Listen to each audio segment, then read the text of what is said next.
suffering. as their homes are destroyed and their loved ones are killed. Millions of people are being forced to flee for their lives, carrying only their children, their pets, and the clothes on their back. The pain, loss and destruction grows by the day. The people of Ukraine urgently need our help. Already a vast humanitarian operation is underway. Britain's Disasters Emergency Committee, or DEC, brings together 15 leading aid charities to respond to overseas disasters quickly and efficiently. These charities include the British Red Cross, CARE, Oxfam, Save the Children and World Vision. Their teams are working on the ground in Ukraine and neighbouring countries to bring vital aid to those who need it most. If you can spare it, your gift to the DEC's humanitarian appeal will go a really long way. £10 provides essential hygiene supplies for a person for a month. £50 provides blankets for 4 families. £100 provides emergency food for 2 families per month. It's easy to give. You can donate online at dec.org.uk or call the 24-hour donation line on 0370 60 60 900. If you prefer to send a cheque, please post it to the Ukraine Humanitarian Appeal, PO Box 999, London, EC 3A 3AA. To give £10 on your mobile, simply text the word crisis to 70150. Standard network charges apply for calls and you must be 16 or over. Texts are charged at the standard network rate and your £10 donation will be added to your bill. 100% of your donation goes directly to the DEC to save lives and deliver critical support where it's needed.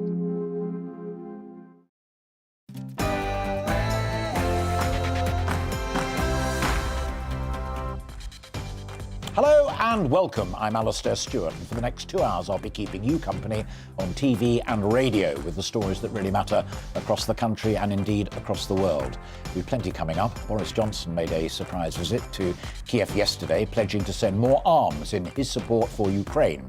We have expert guests to help us unpack all of that, militarily and politically.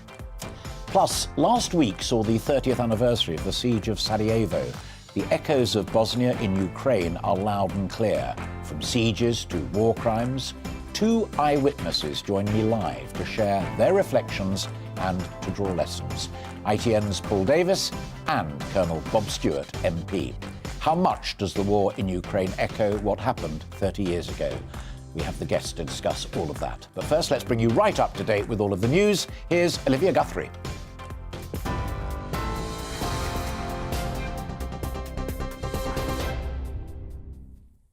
Good afternoon, it's 12:01. I'm Miranda Shunker in the GB newsroom. 9 humanitarian corridors have been agreed to help residents escape heavy fighting in the east of the country, according to the Ukrainian Deputy Prime Minister. Officials have urged people to leave by any means possible, including private cars from Mariupol, while the governor of Luhansk says a fleet of 9 trains will be available for evacuation. The move comes as Russia regroups its forces with shells fired into the Luhansk and Dnipro regions today. Former military intelligence officer Philip Ingram told GB News the West needs to make sure Ukraine is now ready for the next major Russian offensive. There will be a big attack coming in from the southeast to try and capture properly the disputed Donbass region. And the Russians are resetting that. They're resetting their command and control. They're moving their armoured formations around. And this will probably be a very large armoured formation move with lots of support from air and rockets and missiles and everything else. If the Ukrainians can blunt that, stop that and start to push it back, then Putin is properly defeated. The Prime Minister has pledged a package of economic and defensive support to Ukraine following face-to-face talks with President Volodymyr Zelensky in Kiev. Boris Johnson said he made his surprise visit to the capital as a show of solidarity for Ukraine. He was seen walking around the city meeting some of its residents. Britain has agreed to send 120 armoured vehicles and new anti-ship missile systems. Meanwhile, UK intelligence sources believe Russian armed forces are planning to bolster troop numbers in response to mounting losses. The Ministry of Defence says Russia is reviewing personnel discharged from military service since 2012. Their efforts also include trying to recruit from the unrecognised Transnistria region of Moldova. The move comes as the Kremlin admitted last week that Russia sustained significant losses in Ukraine. An inquiry has been launched to find out who was behind leaking details of the Chancellor's wife's tax status to the media. Rishi Sunak's multi-millionaire wife Akshata Murthy announced on Friday that she would pay UK taxes on her worldwide income after the disclosure of her non-domiciled status. Mr Sunak has seen his approval ratings drop 3 points to 28% in a new poll by Opinion, as Labour accused him of hypocrisy, claiming his family had potentially saved millions of pounds while he was raising taxes. The Mayor of London has thanked the outgoing Metropolitan Police Commissioner on her final day in the job. In a statement, Sadiq Khan commended Dame Cressida Dick for her work in helping to bring down violent crime in London. The Commissioner decided to step down after the Mayor criticised her handling of a series of scandals which have plagued the Met during her time in post. Former Scotland Yard detective Inspector Hamish Brown told GB News the next Commissioner must be tough on misconduct. It's taken a terrible bashing, the reputation of the police service, particularly that of the Metropolitan Police. So that's where there's got to be a charm offensive, I think, in certain ways, to show that changes have been made. The message they're going to put out about misconduct, that's going to be perhaps more for priority. One commissioner's lost their job and the next commissioner won't want to go the same way. So maybe stricter disciplinary measures. Haulage companies are calling for priority status at port crossings into Europe if they're holding perishable goods. Bad weather, Easter traffic, IT issues and the suspension of P&O ferries at Dover has led to long queues. The British Meat Processors Association says some of its members have had to wait for over 24 hours to cross, causing meat and other perishables to go off. The Department of Transport has yet to comment on the call for priority status. And incumbent French President Emmanuel Macron and top challenger far-right candidate Marine Le Pen have casted their vote in the first round of the presidential elections. Voter turnout at midday was at 25.5%, below the rate of the 2017 elections. Polls on Friday showed Macron with a slight lead over Le Pen. Experts warned there might be a very high abstention rate, with 1 out of 3 people not voting. Well, this is GB News. We'll bring you more news as it happens. Now it's back to Alastair Stewart and friends.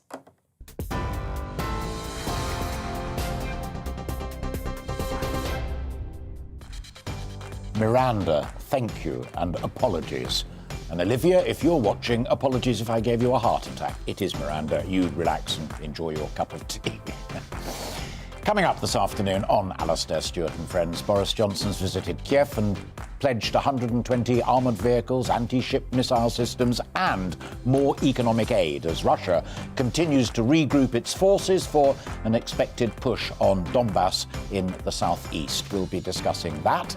Plus, this week was the 30th anniversary of the siege of Sarajevo. How does the crisis in Ukraine echo that of 30 years ago?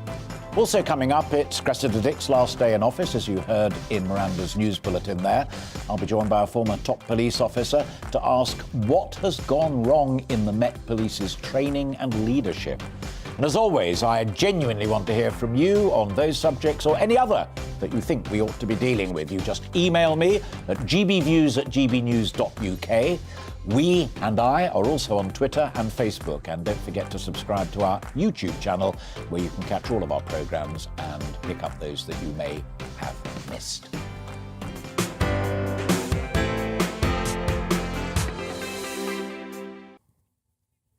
So yesterday, Boris Johnson went to Kiev and pledged 120 armoured vehicles, anti-ship missile systems and more economic aid.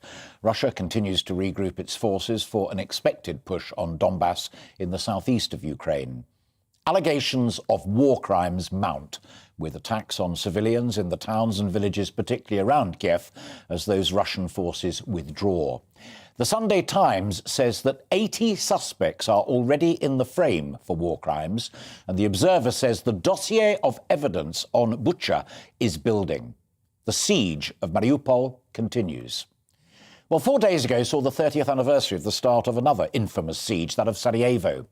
The echoes of what happened in the former Yugoslavia, in Ukraine, are striking. One state denying the right of another to even exist, war crimes, rogue or just plain evil military commanders, and a manic leader.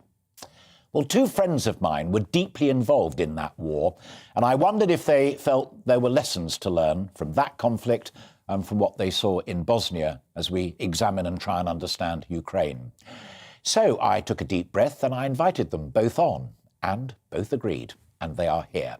My dear friend from the ITN days, Paul Davis, reported throughout the siege of Sarajevo, uncovered evidence of war crimes, gave evidence in The Hague against Slobodan Milosevic, and was made an honorary citizen of Dubrovnik in recognition of his reporting. The other is Beckenham MP Bob Stewart, DSO, who was the first British commander of United Nations forces in Bosnia. Like Paul, he too discovered massacres. Actually, they worked together there. And it included Amici, in which 103 people had been killed. They saw horrors together all those years ago. And I'm absolutely delighted that, as you can see, both are sitting with me now here in the studio. Thanks, guys. I want to start with you putting the military cap back on for a moment. As we said in the news bulletin and in that introduction, more armoured vehicles, coast-to-ship missile systems, and a lot more money. Have we now done as a country enough to make sure that Ukraine can win this militarily? We'd like to do more, Alistair. Frankly, the government would like to do more, but it can't, because it's constrained by the fact that if we do too much, we could well escalate the whole process into a European world war. So we're doing everything we can to support the Ukrainians, in a way, fighting by proxy for the rest of us. God bless them for that. Yeah. So we're and I only interrupt because obviously you know what you're talking about, but you were also a former military attaché in NATO, so you know the delicate balance here. It's a hugely delicate balance. Just you've got to think of Romania, Hungary, and some of the nations. For NATO to act, there's got to be unanimity. That's 30 nations, and there isn't unanimity to do very much, actually, at the moment. But many of those countries that you and I reported on when we covered the fall of the Berlin Wall and then subsequently the Velvet Revolution, you went on to Romania and all sorts of places and saw some pretty dreadful stuff there. You know very well that those countries are champing at the bit, former Warsaw Pact countries, to help Ukraine. Poland wanted to lend aircraft. Czechoslovakia is giving tanks. They're not being allowed to. Yeah, and I think that's probably one of the decisive moments has been Biden saying, no, you're not giving them jets, because if you do, that's an excuse to expand this thing. I mean, that's the whole dilemma, isn't it? Yeah. And that's the razor blade they're all sitting on. Everybody wants to do more, and I can just imagine people like Bob, people who today's commanders thinking what they could do, what they would like to do. Well, they could roll it up very quickly. Sure. But they can't. No. Because if they did, so, we all become a target. Well, I mean, very quickly. I mean, I think about 2 hours before cruise missiles above London, if the Russians decided that NATO was taking them on. That could happen. And so that is very much in the mind of all politicians right at the moment. And it is a very dangerous situation we're facing there. I mean, Boris Johnson's done the right thing to go to Kiev. He's done the right thing. That demonstrates to the people suffering there. Thank goodness Kiev has had some relaxation there. But the people in the Donbass are about to see hell. You once told me that you'd seen the Russian army at its very worst in what you described as your worst assignment in a career of 30, 40 years, which was Chechnya. and that was laying waste entire communities, firing on and killing refugees as they fled. Well, I don't know what's worse, witnessing that, the horrors of it, the complete indiscriminate slaughter of people. I don't know what's worse, seeing that then and then seeing what's happening now. Because it's exactly the same. Yeah.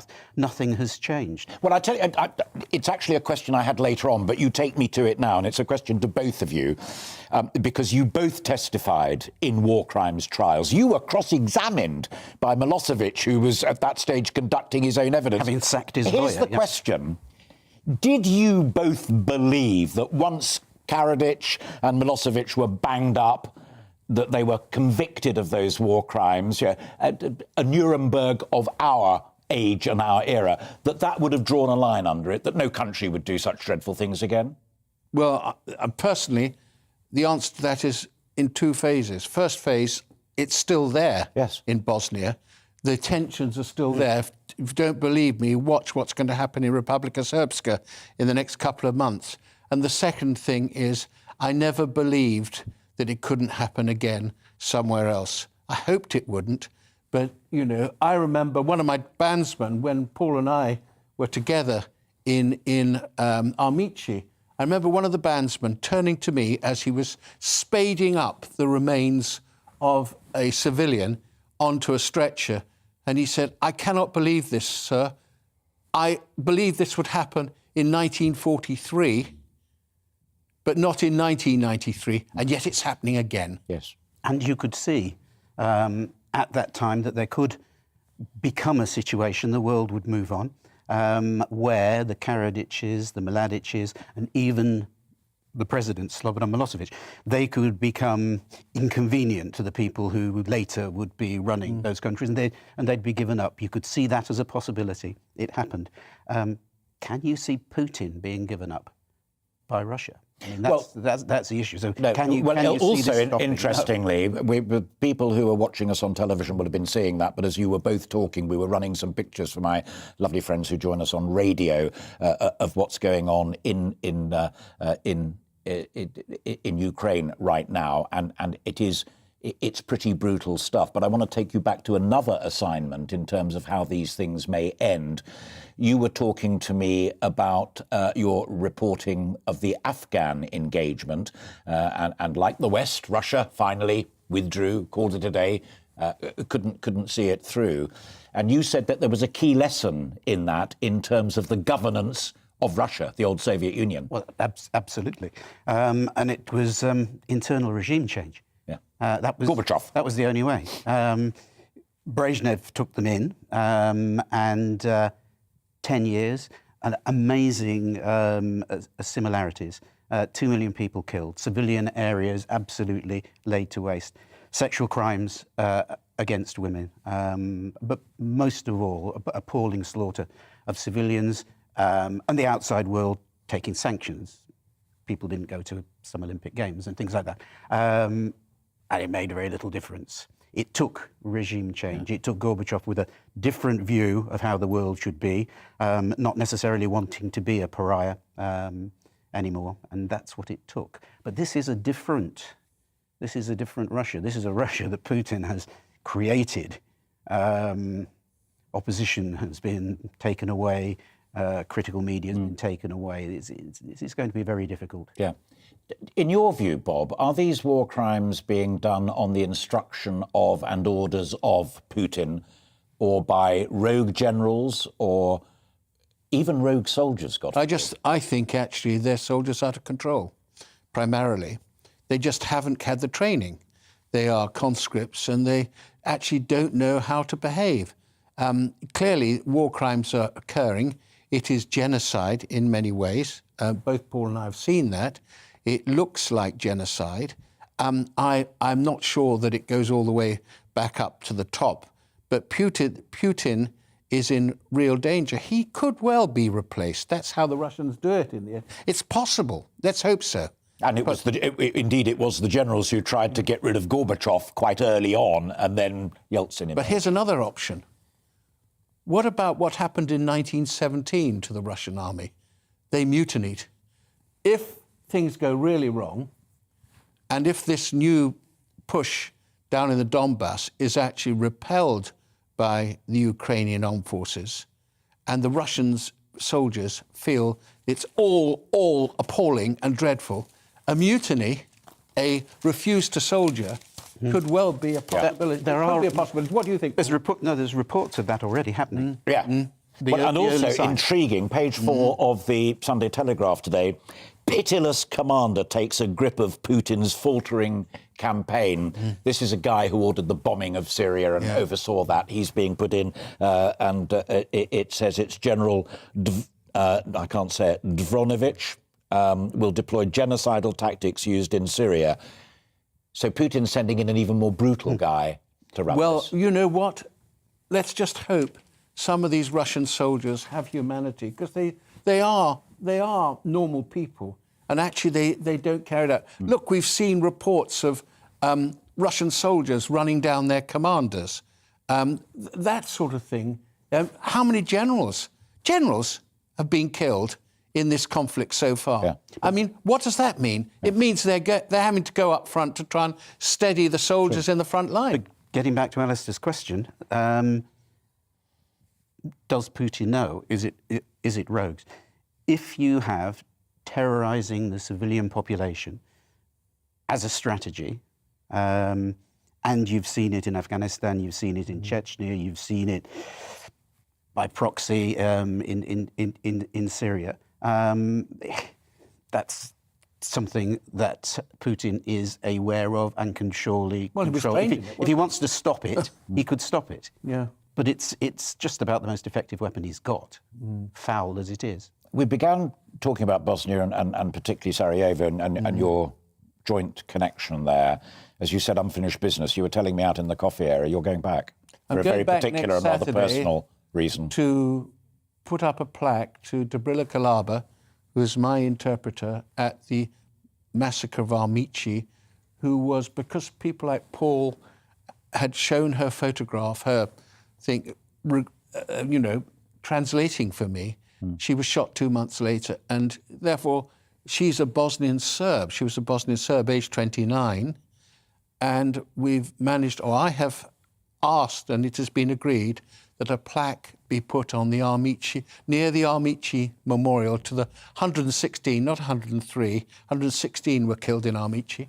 And that is a wonderful thing. And I'm going back, and I'm delighted to say that about 39 others from my battle group are coming with me at their own expense for next Saturday. Like the guy who said to you, "I can't believe I'm doing this." Yeah. I don't know whether he'd be there. Well, no, but he was. They are. We both know it because we're both.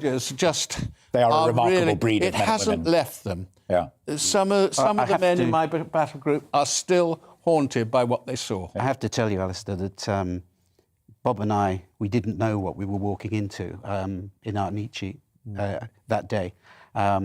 And when we did realise what it was, and it was the slaughter of the menfolk above ground, and it was the herding of women and children into basements and setting fire to those basements, we walked into areas which actually were like a crematorium. We didn't realise it at first. We then did realise it. And the look on this man's face is something that will live with me. I mean, when we realised the penny dropped, good God, what have we just uncovered? And remember the European Union He was in tears. He just cried burst into tears. He said, "I cannot believe this is happening." These were hardened men. I've asked both of you if you'll stay with us and come back at 1 o'clock when we're joined by the QC, who will talk a little bit more about the detail of war crimes and how it may unfold. But I want to end by asking you this. You're a former soldier, I've made that perfectly clear, with the Distinguished Service Order as well, and you're now a politician. You're one of the best journalists I know and have had the honour to work with for all of those decades. The Bosnian conflict ended in the Dayton Accords. A peace was struck under the chairmanship of the United States of America, and both sides had to give a little. Is there a give a little solution to Ukraine that remains honourable, Paul? There's a give a little solution. Whether it's honourable or not, I don't know. It probably isn't honourable. It would require giving away territory and land that people have died for. But it might have to be the only way. I think Paul's right. The trouble is it might have to be the only way, but the Ukrainian people say they've lost so much, they don't want to give up, lose those lives to actually still lose their country. Yes. They are incredibly And as you said patriotic. earlier on, Zelensky was absolutely on the money when he said, if God forbid we fall, next it's Moldova, then it's Georgia, then it's the Baltic. Well, it's the rest of us. It's a Literally domino. the rest of us. The dominoes go down, and frankly, that can't happen. And we must find a solution to this huge problem in Europe. We'll talk more about war crimes at 1 o'clock. For the time being, extraordinary insights, and thank you both very much indeed for coming in and sharing those reflections. And it was very obvious to me, and I'm sure folk listening and watching, that some of those answers were not easy to give as memories flooded back. Paul and Bob, for now, thank you both very much indeed. You're watching and listening to Alastair Stewart and Friends, and we have lots more coming up on the programme. Rishi Sunak's wife has now moved out of number 11 Downing Street after her tax arrangements became the focus of the national media over the past week. An investigation has been ordered into how that happened and who was behind it. With the Chancellor's popularity seemingly in the doldrums, we'll discuss how he's actually faring. But first, let's bring you up to date with the weather. UK is looking mostly fine and dry, but some patchy rain across northwestern areas. Let's take a look at the details. Across much of southwest England, the sunshine will turn increasingly hazy and it will become breezy too, staying dry though with highs of 11 Celsius, which is 52 Fahrenheit. There'll be plenty of sunshine across the London area and southeast England with light winds for all. Temperatures climbing to 14 Celsius, that's 57 Fahrenheit. Over to Wales and the far west, we'll see thickening cloud and perhaps a few drops of rain. Elsewhere will remain dry with some bright spells. As we move towards the Midlands to northwest England, it will remain dry and bright with plenty of blue skies. Feeling pleasant in the sunshine with maximum temperatures reaching 12 Celsius. The cloud will continue to bubble up across northeast England this afternoon. It'll be largely dry, but the odd light shower could be possible. Top temperature reaching 11 Celsius with light winds. A few light showers are still possible across northern Scotland this afternoon, but most places will remain dry. Glasgow will see some sunshine and top temperatures of around 10 Celsius. Mostly cloudy for Northern Ireland this afternoon with outbreaks of rain, largely in the west, turning breezy too. Maximum temperatures reaching 10 Celsius, which is 50 Fahrenheit. Much of the UK will have a fine end to the day with just some patchy rain across the northwest. And that is how the weather is shaping up for the rest of the day.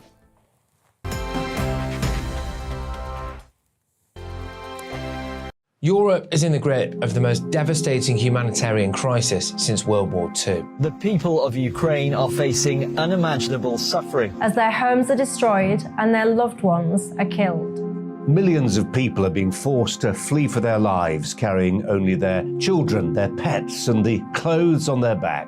The pain, loss and destruction grows by the day. The people of Ukraine urgently need our help. Already a vast humanitarian operation is underway. Britain's Disasters Emergency Committee, or DEC, brings together 15 leading aid charities to respond to overseas disasters quickly and efficiently. These charities include the British Red Cross, CARE, Oxfam, Save the Children and World Vision.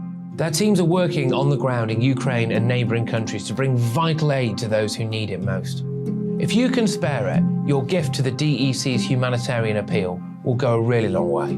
£10 provides essential hygiene supplies for a person for a month. £50 provides blankets for 4 families. £100 provides emergency food for 2 families per month. It's easy to give. You can donate online at dec.org.uk or call the 24-hour donation line on 0370 60 60 900. If you prefer to send a cheque, please post it to the Ukraine Humanitarian Appeal, PO Box 999, London EC3A 3AA. To give £10 on your mobile, simply text the word crisis to 70150. Standard network charges apply for calls and you must be 16 or over. Texts are charged at the standard network rate and your £10 donation will be added to your bill. 100% of your donation goes directly to the DEC to save lives and deliver critical support where it's needed.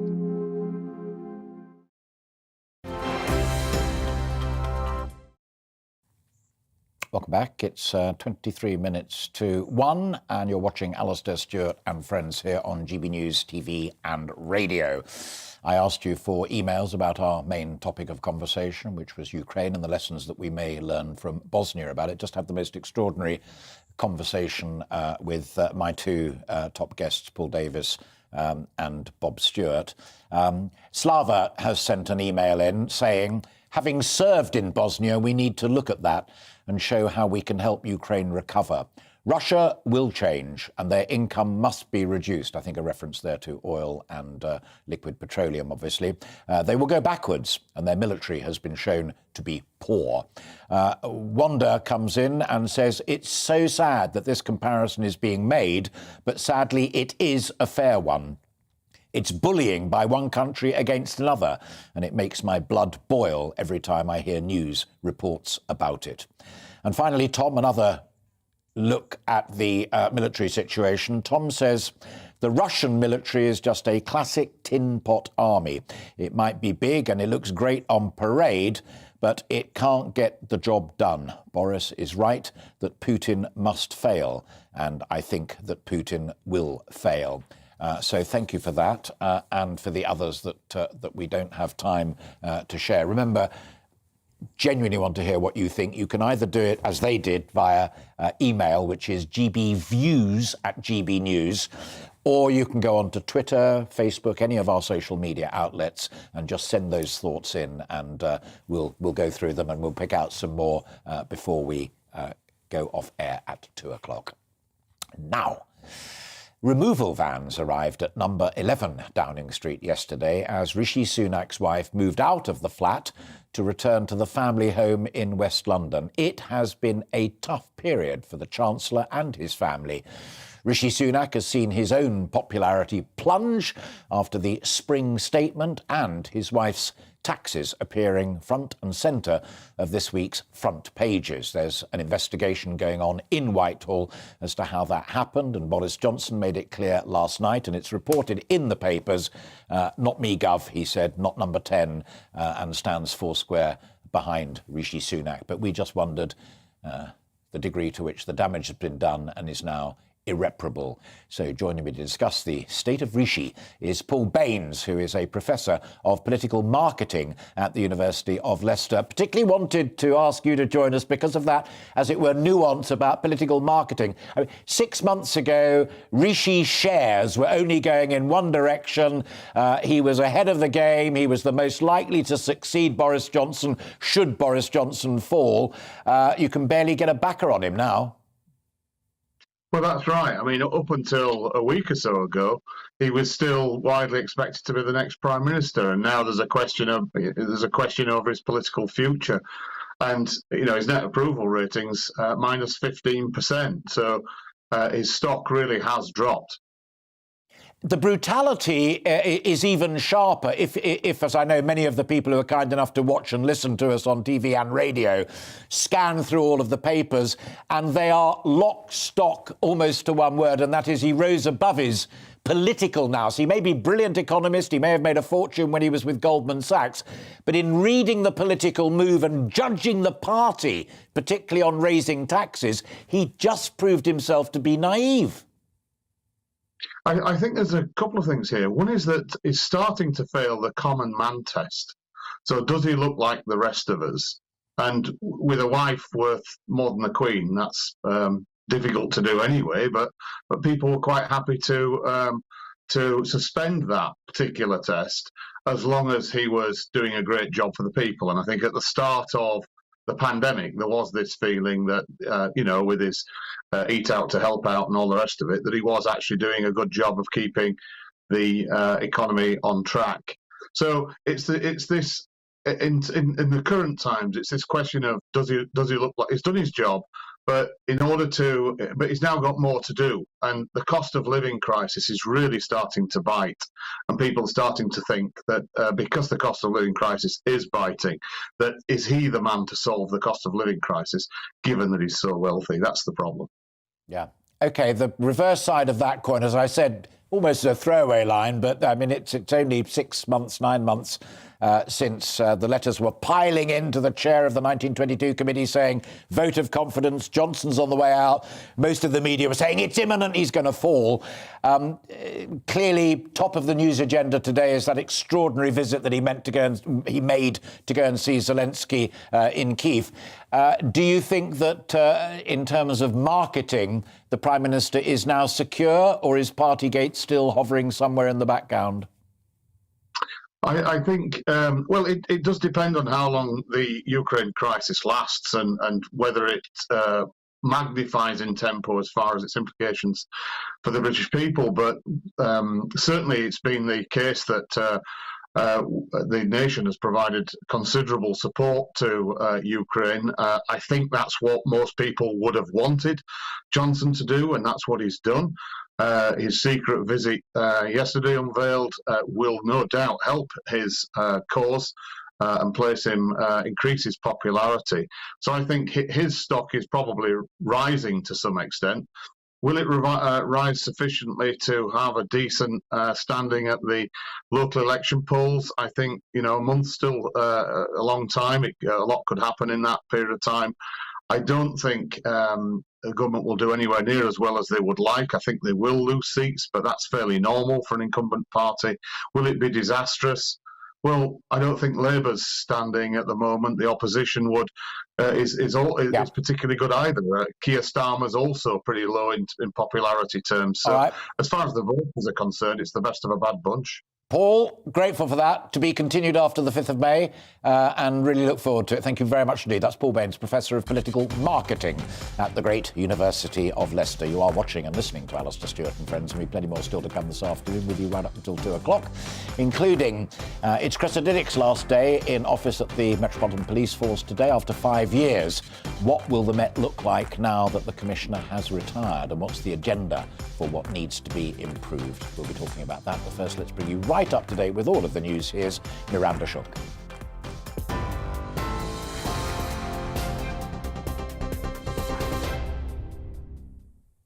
Thank you. It's 12:34. The top stories from the GB newsroom.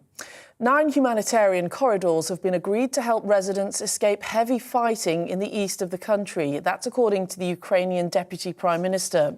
Officials have urged people to leave by any means possible, including private cars from Mariupol, while the governor of Luhansk says a fleet of 9 trains will be available for evacuation.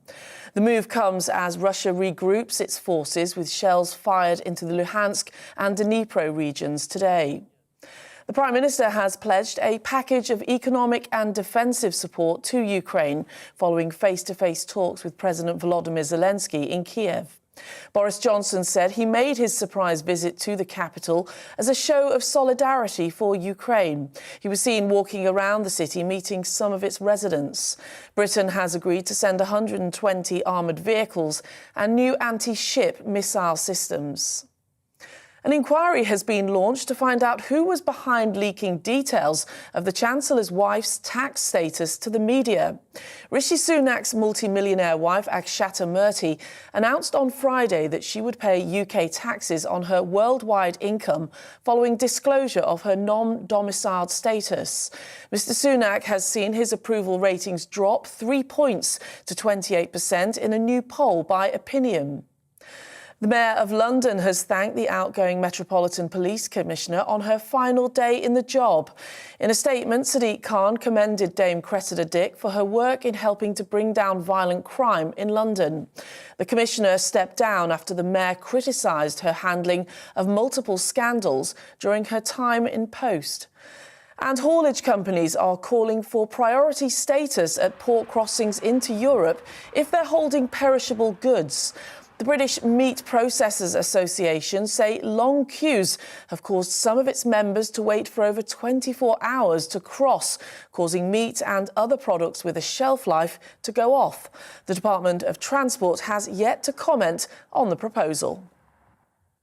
Well, on TV, online and DAB plus radio, this is GB News. Stay with us. Alastair Stewart will be back in just a moment.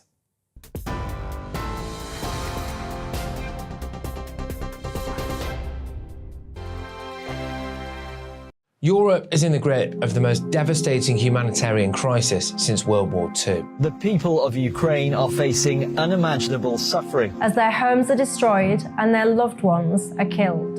Millions of people are being forced to flee for their lives, carrying only their children, their pets, and the clothes on their back.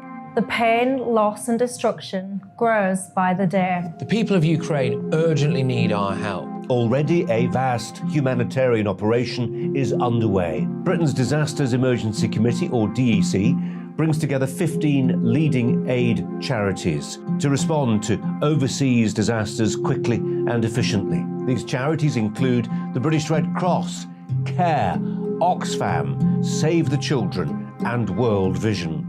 Their teams are working on the ground in Ukraine and neighbouring countries to bring vital aid to those who need it most.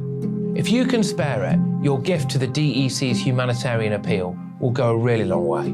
£10 provides essential hygiene supplies for a person for a month. £50 provides blankets for 4 families. £100 provides emergency food for 2 families per month. It's easy to give. You can donate online at dec.org.uk or call the 24-hour donation line on 0370 60 60 900. If you prefer to send a cheque, please post it to the Ukraine Humanitarian Appeal, PO Box 999, London, EC 3A 3AA.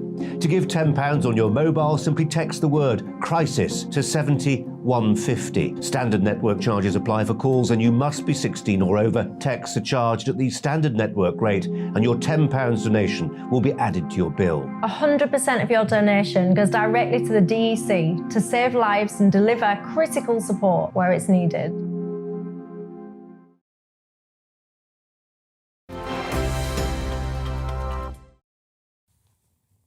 Hello and welcome back. It is 20 to 1 and you're watching and listening to Alastair Stewart and friends here on GB News TV and radio.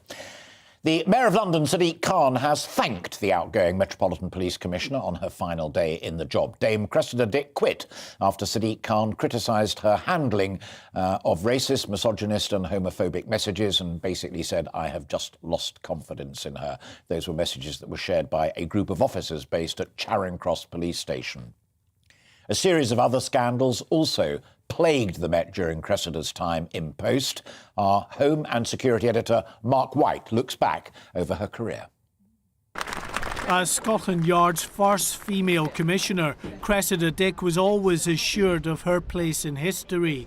But the country's most senior policing role is never far from controversy. It is the most political of policing jobs, where issues managed are often of national significance. And straddling the demands of a Labour mayor and Conservative Home Secretary only add to the complexities. But for Cressida Dick, it was a series of scandals within her force that chipped away at her authority, ultimately leading London Mayor Sadiq Khan to withdraw his support. But I'm not going to hide from the fact that I lost confidence in her. I'm not going to hide from the fact that we've had in our city a series of devastating scandals, overt racism, sexism, misogyny, discrimination, homophobia. We've had trust confidence from Londoners in the police service at rock bottom, and that's one of the reasons why I lost confidence in her, and it's one of the things I'll be looking for in a new commissioner, how they will address some of these serious issues that, frankly speaking, the current commissioner failed to address. Much of the recent pressure on Cressida Dick followed the fallout from the abduction, rape and murder of Sarah Everard by one of the Met's own officers. As appalling as that was, it was compounded by the Met's handling of the subsequent vigil, which descended into scenes of violence. The murders of sisters Biba Henry and Nicole Smallman in a North London park brought further outrage after it was revealed two of the officers who should have been guarding the murder scene had taken selfies next to the sisters' bodies.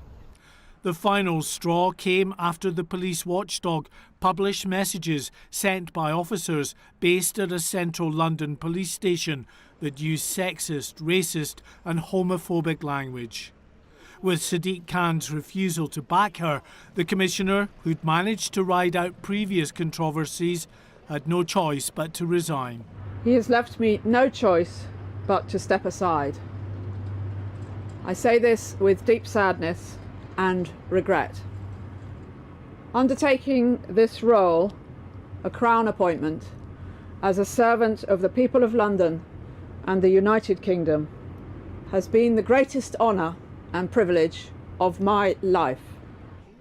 Cressida Dick agreed to stay on while arrangements were made to find a successor, but today she finally leaves her post. Right, on the floor, please, on the floor. Among rank-and-file police officers, there was widespread support for a commissioner who, unlike some of her predecessors, was largely seen as having their backs. But ultimately, it was the behaviour of some of those officers who brought an end to the career of Scotland Yard's first female commissioner. Mark White, GB News. My next guest is the man who inspired my own son to serve in the Metropolitan Police for 5 years. Like him, Peter Nehrud went to Winchester College and to Oxford University. Peter served for 30 years as a police officer in Hampshire, West Mercia, and then became one of the youngest ever chief constables when he took over the Thames Valley Force. He set up and ran the National Policing Improvement Agency as CEO, and then in 2010 carried out the Review of Police Leadership and Training report, which led to the establishment of the National College of Policing. Peter, really great to see you. We've talked about you coming to do this conversation, and I'm thrilled to bits that we can do it today. In some respects, listening to Mark's report there, and as you know, I don't want to drill too much purely into Cressida's time, but the lessons that we can learn from it. And it strikes me that much of what's been wrong about the Met has been about leadership and training. Not only leadership at the very top, but amongst the middle ranks, and wrong uns getting into the force and not being trained properly. Would you agree with that? Yeah, I think that's a fair summary. I mean, I rather doubt whether Cressida's grateful for the mayor's parting thanks, because the way that her term ended was I think rather it diminished the mayor in the process, I think is the nice way to put it. But undoubtedly, you're right. There are definite issues in terms of frontline leadership, as well as grappling with some of the multitude of problems that the force has faced over the last, not just the last over the last decade or so. And I mentioned in the introduction, and Mark referred to it, the issue at Charing Cross. You know why Alex left the force, and it was nothing to do with people at your level or fellow PCs and sergeants. It was that middle management. That's what failed at Charing Cross. Yes, I mean, it's particularly something that resonates with me because I'm running a program for senior leaders. I've got 20. I've got nearly 40 Met senior leaders on the program at the moment, and that sense of people not grasping issues, not being prepared to challenge, they very much regret. And what happened to Charing Cross was absolutely in the middle level, as far as I can see. It's very, very difficult for a commissioner to deal with that. Certainly in the kind of timescale that Khan was suggesting, it's not straightforward. And of course, the police service at the moment is embarked on recruiting about 50,000 new officers, really in a mad rush. I mean, there are some significant dangers further down the track. And I mean, let me just underline that word dangers, Because if wrong-uns do get in and then hold the warrant card, and we know, as bad as going right up to murder. I mean, there was a guy who was recruited, got into the police force, was trained, was led, and ends up stalking, abusing his warrant card and murdering a woman. Yeah, I mean, it's the death of Sarah Everard was one of the most terrible events in policing in the last 40 years. I mean, I joined 41 years ago. I can't think of many incidents that are quite that level of resonance. And it's a big signal because it comes against the backdrop of the plummeting rates of prosecution on rape and serious sexual assault, and a whole range of other issues around the relationship and the trust between police and women.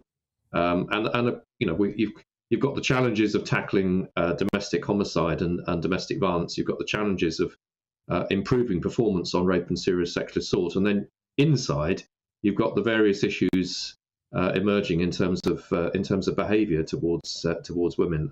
These are not light challenges. It's ironic that they flawed, or they're one of the factors that have flawed the first female commissioner. But it's not all about whether they're male or female commissioners. It's about a collective effort across the organisation to tackle the issues and to face forward in thinking through who you're recruiting, how you're recruiting them, and also how you're sorting out the ones who show the wrong attitude at an early stage in their service.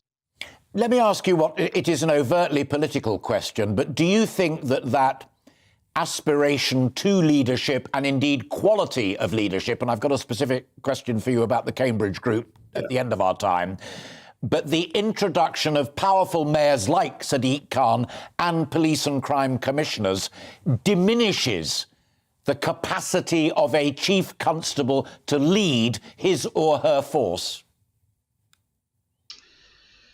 Well, not of itself. I mean, there's a range of things that have presented a problem. One of which is, it's a really significant factor in the Charing Cross case, is that the chief is no longer in control of the process of dismissal.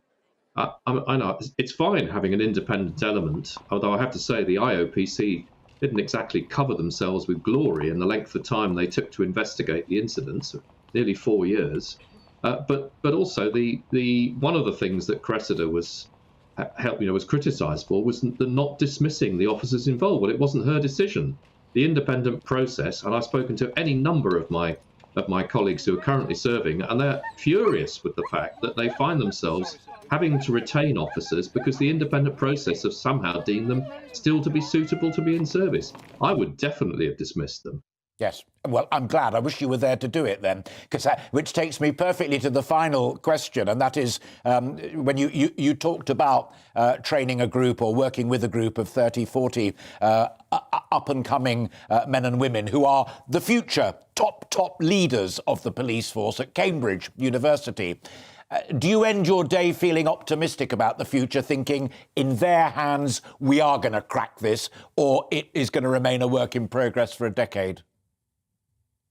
No, I do end the day feeling optimistic. I listened to them on Friday doing, with the challenge, for example, of what they would do to tackle violence against women. And they were compelling. They absolutely committed and compelling, fully appreciating the scale of the challenge and the importance of the challenge. And, we're teaching them evidence-based approaches to trying to tackle the problems. And they came up with a compelling set of solutions that if they get the support, which I'm pretty sure they will do, get the support to put them in place, they will be able to make, serious progress for the future. And that level of optimism has to be there for the next commissioner. Indeed. Well, I look forward to meeting them, which I think we're still working on, but hopefully that will also happen. But for the time being, Peter, always a joy to see you, and thank you so much for finding so much time for us this Sunday afternoon. Thank you. That was Dr. Peter Nehrud, who's a former top British police officer, sharing his optimism there at the end about the next generation who are going to take over and try and sort some of those problems out. You're watching and listening to Alastair Stewart and Friends, and we've plenty more still to come on the programme this afternoon. We spoke a lot last last week about the dreadful thought that people are getting Ukraine fatigue. But one thing that we will not get tired of is those perfectly ordinary men and women who've gone over and above the call of duty just to help. We'll be speaking to another one of them next. But first, let's take a look at the weather. Looking ahead to this afternoon, and the UK is looking mostly fine and dry, but some patchy rain across northwestern areas. Let's take a look at the details. Across much of southwest England, the sunshine will turn increasingly hazy and it will become breezy too. Staying dry though, with highs of 11 Celsius, which is 52 Fahrenheit. There'll be plenty of sunshine across the London area and southeast England, with light winds for all. Temperatures climbing to 14 Celsius, 57 Fahrenheit. Over to Wales and the far west, we'll see thickening cloud and perhaps a few drops of rain. Elsewhere will remain dry with some bright spells. As we move towards the Midlands to northwest England, it will remain dry and bright with plenty of blue skies. Feeling pleasant in the sunshine with maximum temperatures reaching 12 Celsius. The cloud will continue to bubble up across northeast England this afternoon. It'll be largely dry, but the odd light shower could be possible.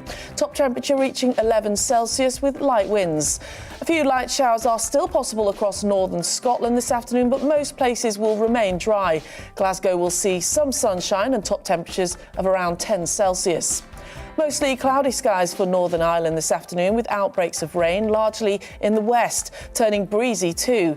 Maximum temperatures reaching 10 Celsius, which is 50 Fahrenheit. Much of the UK will have a fine end to the day, with just some patchy rain across the northwest. And that is how the weather is shaping up for the rest of the day.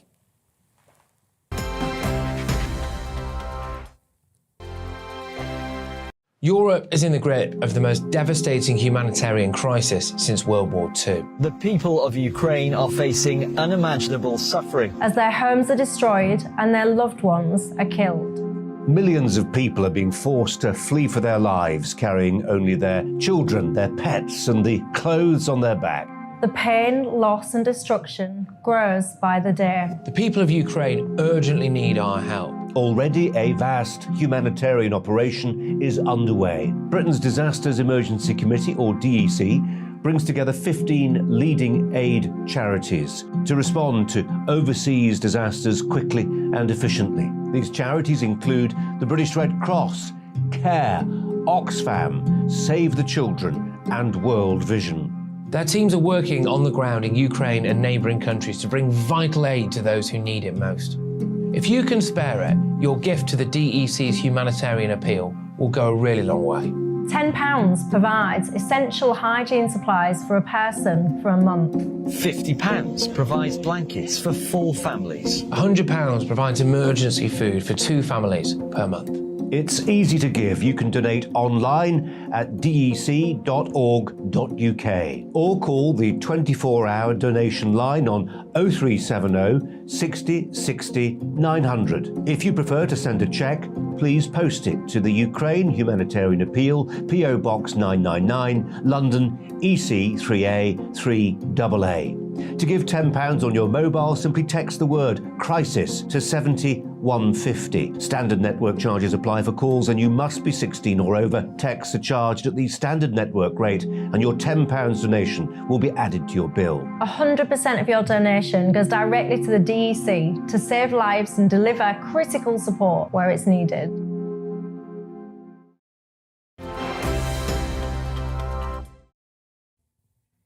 Welcome back. You're watching Alastair Stewart and friends. It is 5 to 1. And we've plenty more still to come here on GB News TV and radio. We spoke in depth last week about the horrifying feeling that we might just be getting Ukraine fatigue. But one thing that we are certainly not tired of are those people who continue to go over and above the call of duty just to help those in need in Ukraine. And my next guest decided one evening that he must go and he must do something to help. So he packed up his father's truck, took a week off work and drove the 20-plus our journey to the Polish-Ukrainian border to deliver goods, but also to help out wherever he could, including driving refugees to safe houses. And I'm delighted to say that Jan joins me now live from Bristol. It's absolutely terrific to see you. What was your inspiration? Was it seeing stuff on television? Was it reading stories? What made you think, this is something I've got to do my bit on? Yeah, so I've always been one to help people, and seeing things on TV and what was going on in Ukraine, I felt compelled to do something. I've never been one to just sit at home and do nothing. I think Ukraine being in Europe, it kind of hit home a bit more, and I felt, if I could do something, then I should, really. We know from other people that we've spoken to, and it's a range of people that we celebrate because it's such a good thing that you and others are doing. It's not cheap. How did you fund it? Yes, so I realised that, halfway through the journey, really. But no, I set up a GoFundMe, which I posted to social media, which, within the space of a week, I'd funded at least the journey out there anyway, as well as my own personal funding. But like I said, within the space of a week, I'd received generous donations for people that allowed me to get out there. It's brilliant. I'm just butting in for a brief moment because we, as you know, we have lovely people who watch us on television but also listen on radio. And just while you were talking about that, we had some pictures of the boxes that you'd loaded up with all sorts of stuff to take out there, and a picture of you standing in front of what I believe is your father's 4x4. And there are the pictures come up again. Were these also, Jan, donations? Did people say, I gather you want some coats, here are some coats, you need food, here's food? How did you get the stuff that you took out there? Yeah, exactly. So a lot of it was friends and family that wanted, had stuff that they want me to take out there. But through social media, I was put in contact with people that had donations that they collected themselves but weren't able to take them out directly. All of the stuff that I collected was from in and around Bristol. A lot of shops. The Bristol Royal Infirmary was another one that donated masks and medical aprons and things. Other than that, it was friends and family that had gathered stuff to take out with me. There are good people out there, and it's wonderful. I said in the introduction, Jan, that it wasn't only a question of you taking that stuff out that people had donated or given you. It was also what you did whilst you were there. And I think the story about the family that you took to Belgium perhaps best encapsulates that side of it. Tell me about them. I think so, yeah. I wasn't quite prepared for how emotionally connected I would get to them, really. They were from the Kharkiv region, and they got a train directly across the border from Lviv. And, being there, it was two families, two mothers and their daughters, and little dog Lloyd. Being there for them at their lowest moment and being able to drive them to safety in Belgium was, that will stay with me forever, really. And I just felt so emotional about it, really, which I wasn't quite prepared for. I can understand that. Again, while you were saying that, there's a lovely picture of the little puppy that accompanied you on that trip. I don't want to push you emotionally because it's entirely a matter for you, but you started to answer my next question in that answer that you were giving. Did what you experienced emotionally, what you saw and the stories that those lovely people told you about what they'd gone through impact on you? We were just talking to two old mates of mine, Bob Stewart, the MP, and Paul Davis, who was a reporter at ITN with me, about what they went through in Bosnia and Sarajevo and how dreadful it must now be in Ukraine. Were you ready for that part of it? I don't think so. I think seeing it on TV and social media is one thing, it's shocking, but seeing it firsthand, the emotional effect of people forced to leave their homes and set up in a completely different country for, they're not sure how long they're going to be there for. It really hit home. And like I said, I wasn't quite prepared for that side of things. I can well understand that. And just on behalf of everybody, thank you for doing it, Yayan. And your sister sends lots of love, as do all of us. And if you do go again, which I know you hope you might be able to, give me a bell and we'll chat again. And thank you very much indeed for what you've done and finding time for us this afternoon. Well done, you. The time is 1 minute past 1, and that was Yayan Morgan, one of the wonderful people going over and above the call of duty simply to help those in need in Ukraine. You're watching and listening to Alastair Stewart and Friends on GB News, TV and radio. Plenty more still to come. Stay with us right up until 2 o'clock.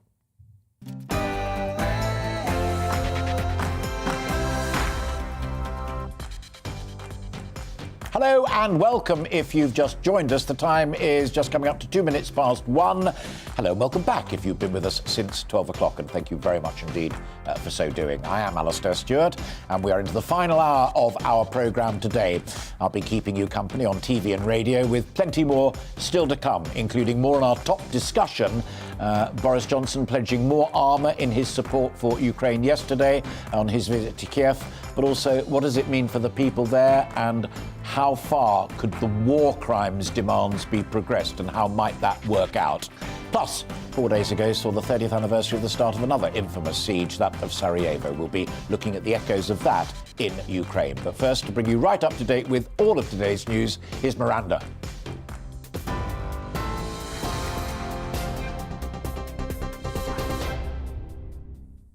Thank you. Good afternoon. It's 2 minutes past 1. The top stories from the GB newsroom. 9 humanitarian corridors have been agreed to help residents escape heavy fighting in the east of the country. That's according to the Ukrainian Deputy Prime Minister. Officials have urged people to leave by any means possible, including private cars from Mariupol, while the governor of Luhansk says a fleet of 9 trains will be available for evacuation. The move comes as Russia regroups its forces with shells fired into the Luhansk and Dnipro regions today. Former military intelligence officer Philip Ingram told GB News the West needs to make sure Ukraine is ready for the next major Russian offensive. There will be a big attack coming in from the southeast to try and capture properly the disputed Donbass region. And the Russians are resetting that. They're resetting their command and control. They're moving their armoured formations around. And this will probably be a very large armoured formation move with lots of support from air and rockets and missiles and everything else. If the Ukrainians can blunt that, stop that and start to push it back, then Putin is properly defeated. Well, the Prime Minister has pledged a package of economic and defensive support to Ukraine following face-to-face talks with President Volodymyr Zelensky in Kiev. Boris Johnson said he made his surprise visit to the capital as a show of solidarity for Ukraine. He was seen walking around the city, meeting some of its residents. Britain has agreed to send 120 armoured vehicles and new anti-ship missile systems. UK intelligence sources believe Russian armed forces are planning to bolster troop numbers in response to mounting losses. The Ministry of Defence says Russia is reviewing personnel discharged from military service since 2012. Their efforts also include trying to recruit from the unrecognised Transnistria region of Moldova. The move comes as the Kremlin admitted last week that Russia sustained significant losses in Ukraine. An inquiry has been launched to find out who was behind leaking details of the Chancellor's wife's tax status to the media. Rishi Sunak's multi-millionaire wife, Akshata Murthy, announced on Friday that she would pay UK taxes on her worldwide income after the disclosure of her non-domiciled status. Mr Sunak has seen his approval ratings drop 3 points to 28% in a new poll by Opinion, as Labour accused him of hypocrisy, claiming his family had potentially saved millions of pounds while he was raising taxes. The Mayor of London has thanked the outgoing Metropolitan Police Commissioner on her final day in the job. In a statement, Sadiq Khan commended Dame Cressida Dick for her work in helping to bring down violent crime in London. The Commissioner decided to step down after the Mayor criticised her handling of a series of scandals which have plagued the Met during her time in post. Former Scotland Yard detective Inspector Hamish Brown told GB News the next Commissioner must be tough on misconduct. It's taken a terrible bashing, the reputation of the police service, particularly that of the Metropolitan Police. So that's where there's got to be a charm offensive, I think, in certain ways, to show that changes have been made. The message they're going to put out about misconduct, that's going to be perhaps more for priority. One commissioner's lost their job and the next commissioner won't want to go the same way. So maybe stricter disciplinary measures. Haulage companies are calling for priority status at port crossings into Europe if they're holding perishable goods. Bad weather, Easter traffic, IT issues and the suspension of P&O ferries at Dover has led to long queues. The British Meat Processors Association says some of its members have had to wait for over 24 hours to cross, causing meat and other perishables to go off. The Department of Transport has yet to comment on the call for priority status. And incumbent President Emmanuel Macron and top challenger far-right candidate Marine Le Pen have cast their vote in the first round of the French presidential elections. Voter turnout at midday was at 25% below the rate of the 2017 elections.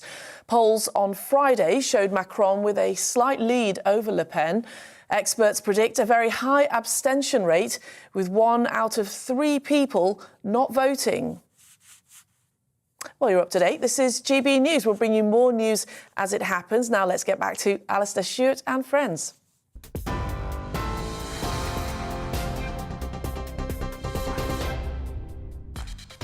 Miranda, thank you very much indeed. I am Alastair Stewart, and until 2 o'clock, I'll be keeping you company along with friends and friendly guests. Still to come, Bob Stewart MP and Paul Davis are still here with me in the studio as we continue our discussion on the Prime Minister's visit to Ukraine yesterday and the issue of war crimes. Boris Johnson pledged to send more arms in his support for Ukraine. Also this hour, we'll be joined by a barrister who specialises in war crimes to discuss the allegations against Russian troops and indeed their leaders as they continue to kill civilians, something that they deny. Plus, Ferrari are still going strong in the Formula One 2022 season. We'll be having a look at that. Despite a rocky start, Mercedes look set to be back in the race as their new driver George Russell received his first podium in today's Melbourne Grand Prix. I'll be discussing the race and lots more about it as this year's season unfolds. GB News is all about you, our viewers. Any burning questions or stories that you think we need to cover, no matter how big or small they may appear, we genuinely want to hear them. Get your voice heard by emailing gbviews@gbnews.uk and do please put Alastair Stewart in the subject line.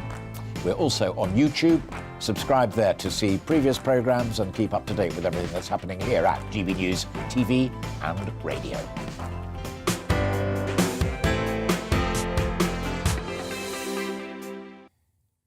I mentioned earlier that war crimes rogue or just plain evil military commanders and a manic leader are examples of what we're looking at right now in Ukraine.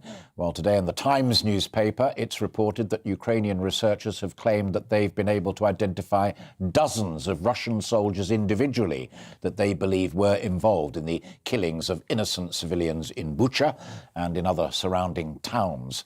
And also it's claimed that they have identified 80 of 1,060 Russian troops thought to be responsible for the massacre itself after working with Ukraine's cyber police department. So to join our conversation that we began at the top of the programme, we've invited a barrister on, and I'm delighted to say that Diana Wilson is joining us now. Hi, Diana, are you all right? Can you hear me? There, brilliant, absolutely. Yes.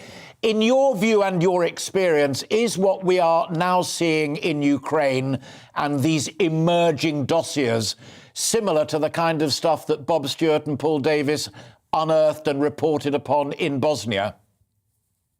Well, firstly, making exact comparisons can be both difficult and deceptive at this early stage, because inevitably we're going to discover a lot more as the war continues and after its conclusion. But if you mean, are there the gravest form of war crimes and crimes against humanity clearly being committed by the Russians, there is sufficient evidence of that. We are seeing the targeting of civilians and civilian objects, willful killing, rape as a weapon of war, pillage, forced displacement and deportations. Grave crimes are clearly being committed. And it's quite extraordinary, as I said in that introduction, both in the Observer newspaper today and the Sunday Times. The Observer says, and I quote, "With bloodied gloves, forensic teams uncover butcher's gruesome secrets." The evidence gathering is happening right now. By whom and reporting to whom? Well, we know that the ICC have opened a full investigation. There was a preliminary investigation, and then after referrals from 39 countries, a full investigation. We also know that some national authorities, including Ukraine and Poland, are undertaking investigations. So the reassuring thing, it is by qualified investigators under the direction of qualified prosecutors, which is very wise at this stage. So you're renowned in your profession for your attention to detail when preparing these complicated, large, multi-handed cases, as they're called. From that last answer, you are impressed and optimistic about the quality of work that is already being done right now, although there is a war still raging out there. Look, firstly, there is a modern trend, and it's a good trend, to have international investigations start early, because damage can be done very early by this not occurring. But what will be happening is huge amounts of teamwork and coordination. It's great that qualified international criminal justice people are looking into this. They will be getting the relevant open source evidence.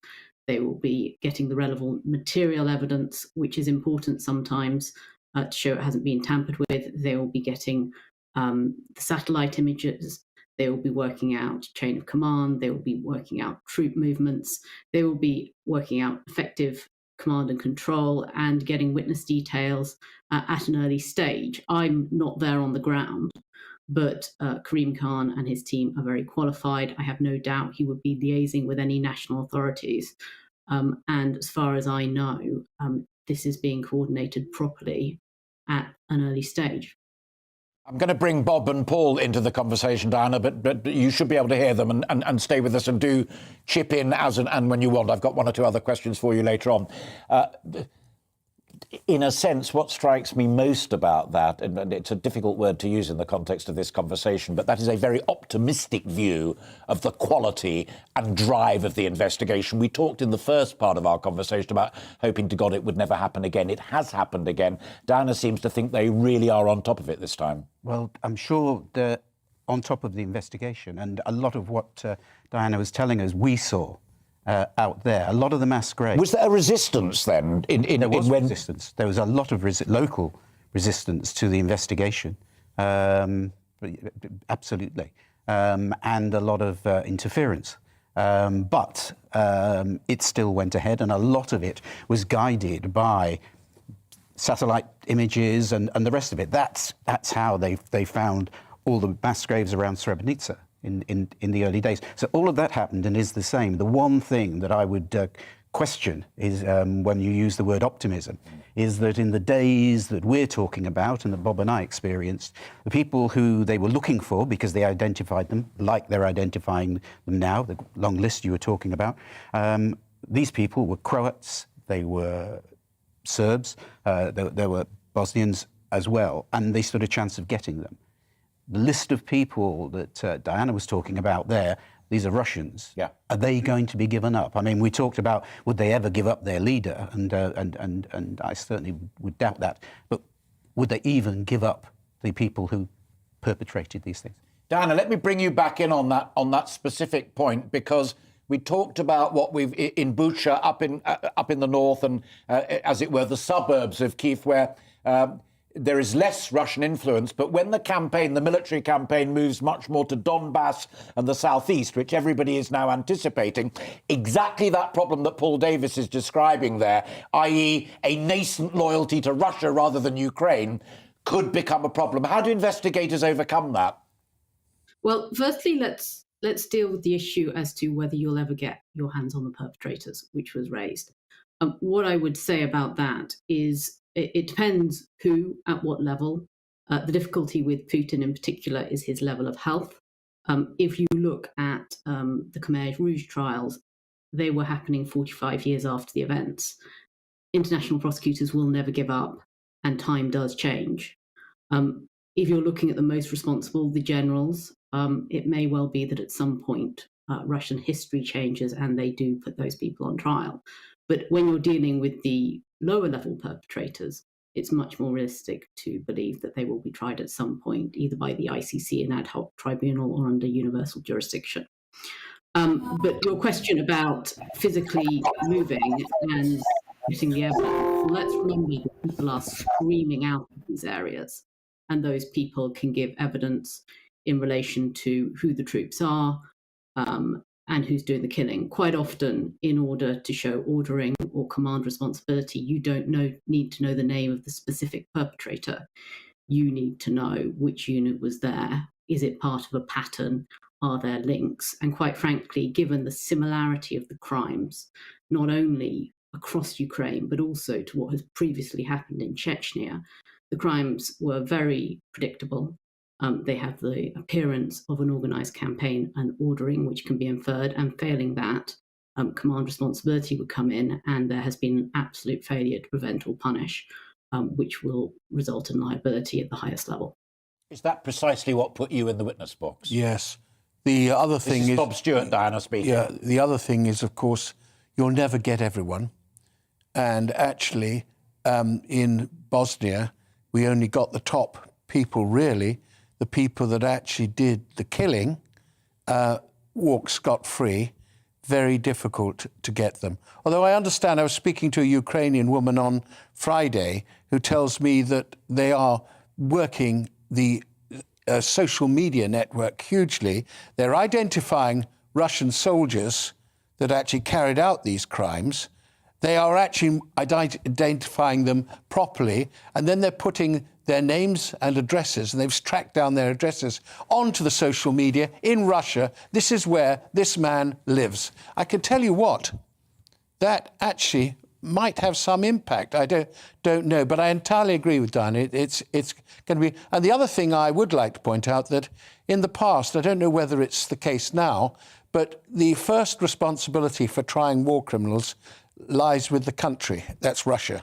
And of course, Russia won't try Putin or anyone, but actually that's the way it was in our day. Yeah. I think it's probably the same now with the ICC. Can you help us on that, Diana? With whom does the burden of responsibility lie?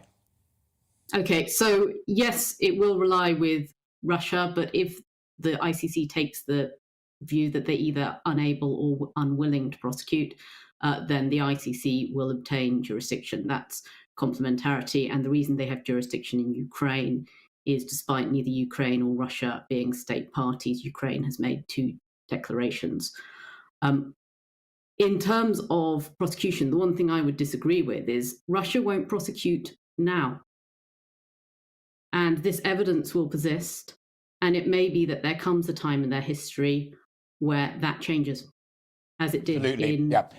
Paul Davis was making the point and I'm going to ask him to come in on that point, because he was talking about the horrors that unfolded in Afghanistan when Russia invaded, and it was only regime change when Gorbachev came in that changed the kit. She's on the money with that point, isn't she? She is, absolutely. It took regime change, but the question I would ask, and maybe I should know the answer to it, but I don't, is following that regime change and following the withdrawal of Soviet, as it was, forces from Afghanistan, and indeed later on Russia's responsibility in the Chechen wars and the outrages that were committed there. How many people were brought to trial as a result of the slaughter of Afghan civilians, and then decades later the slaughter of civilians, again deliberately targeted civilians, in Chechnya. I don't know the answer to that. I possibly should. No. Well, maybe Diana did, because I think it plays to her enormously helpful observation earlier on when she was talking about evidence gathering. It sounds to me as if the International Commission, but also your profession and people like your good self who look closely at these matters, have actually learnt the lessons of places like Chechnya and Afghanistan and certainly Bosnia. Well, I think if you look at, for example, Syria, there's an international investigation commission going on now. And the fact that Karim Khan has opened not only a preliminary investigation, but a full investigation, this is what the ICC was set up to do. And I think the requirement to take evidence in real time, to set up relationships with countries and the NGOs, and to set up systems early, it is something that is a modern improvement. The final question to my two guests in the studio, and I'm going to come back for a comment upon it from you professionally, Diana, but also given your expertise. What was it like to be witnesses? If you get to that point, and Diana is the expert in it, and we get to a prosecution, whether it's commanding officers, chain of command people or politicians, you then stand in the witness box, both of you did, to say this guy's guilty and I'll tell you why he's guilty or she's guilty. What was that experience like? Weird, actually. I mean, I wasn't apprehensive because I was trying. What I was worried about is that I wouldn't remember exactly. And I did 4 trials, and one of the lawyers said to me, "You said something different in the last trial." And I said, "Yes, I might have done. But I'm fallible. I can't remember everything." As politicians today say, I may have misremembered. No. It's just that you just can't remember. I mean, you say something, and then you forget. I mean, it was after a time. No, absolutely. So trying to remember is part of it. I wasn't frightened as I thought I might be. I was relieved in a way. And you eyeballed, and Milosevic eyeballed you 3-4 times. Yeah, I like Bob, had to testify in 4 trials, 2 generals, but the man himself, the president. And during it, or just before he was, my evidence was due to be heard, he sacked his lawyer and took over himself. So I was cross-examined for just over a day, a very long day. And the man looked at you and said, you were on their side. You were telling lies to help the... And if any would-be young journalists are watching today, what I would say is never, ever, ever have I been so pleased with the effort that I put in at the time of putting those particular reports together, because we put those reports together in the most desperate of circumstances, usually chasing impossible deadlines as well, but with wars going on around you, and it's not that easy, and there's a potential for these words will do. Well, being careful with every single picture you use and every word that you use, no matter how fraught the situation, it pays off. Because absolutely, that man challenged absolutely everything. I'm going to bring Diana in just for a quick final thought. And Paul's last point there, Diana, about the quality of evidence and looking after that evidence is obviously vital. Who looks after the witnesses nowadays? Well, I mean, there's usually a witness service that deals with them, but the prosecution will assist in an international case, the witnesses, the prosecution office through the police to prepare. But what I would say, it's never a memory test. High-level witnesses, which they both were, would have documents, they would have a detailed statement. And nowadays, if you say, I can't remember, but it's in my statement, the prosecution can invariably get that back into your hands and should be on their feet trying to do so.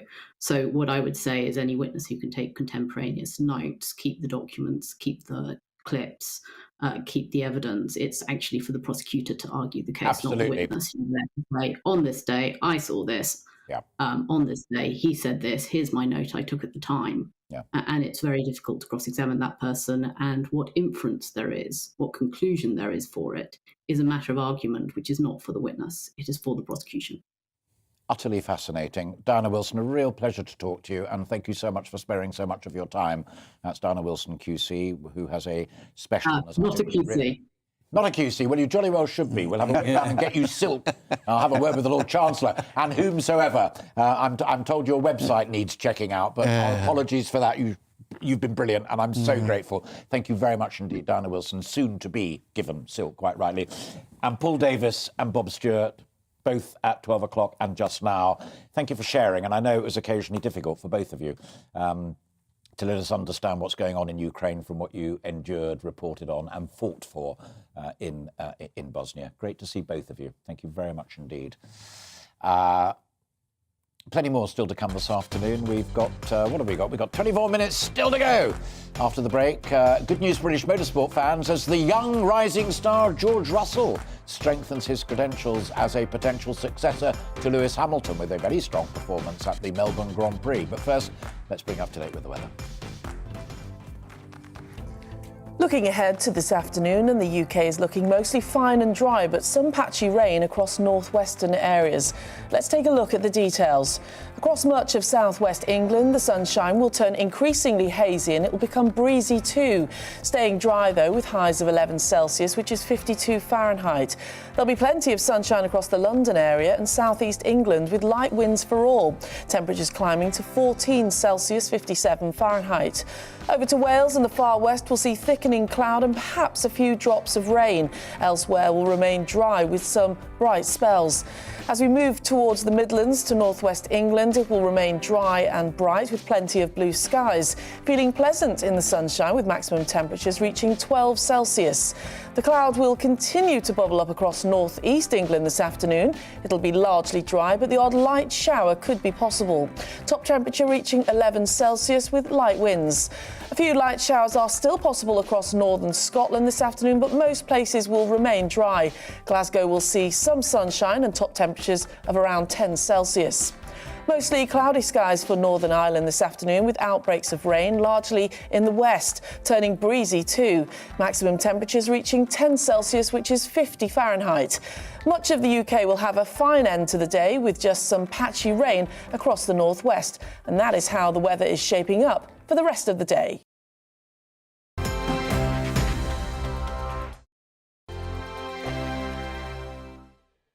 Europe is in the grip of the most devastating humanitarian crisis since World War II. The people of Ukraine are facing unimaginable suffering as their homes are destroyed and their loved ones are killed. Millions of people are being forced to flee for their lives, carrying only their children, their pets, and the clothes on their back. The pain, loss and destruction grows by the day. The people of Ukraine urgently need our help. Already a vast humanitarian operation is underway. Britain's Disasters Emergency Committee, or DEC, brings together 15 leading aid charities to respond to overseas disasters quickly and efficiently. These charities include the British Red Cross, CARE, Oxfam, Save the Children and World Vision. Their teams are working on the ground in Ukraine and neighbouring countries to bring vital aid to those who need it most. If you can spare it, your gift to the DEC's humanitarian appeal will go a really long way. £10 provides essential hygiene supplies for a person for a month. £50 provides blankets for 4 families. £100 provides emergency food for 2 families per month.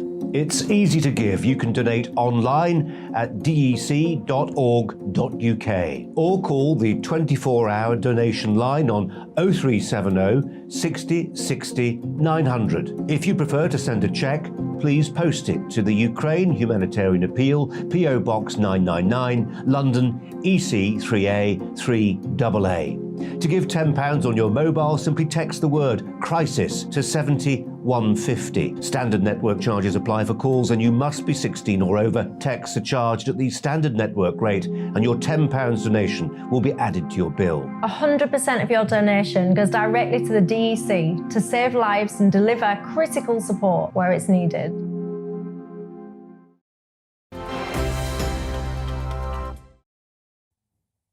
Welcome back. It's 1:30. You're watching and listening to Alastair Stewart and Friends here on GB News, TV and radio. A little look at Formula One now. It was the Australian Grand Prix this morning, and Ferrari's Charles Leclerc managed to convert pole position into a dominant win.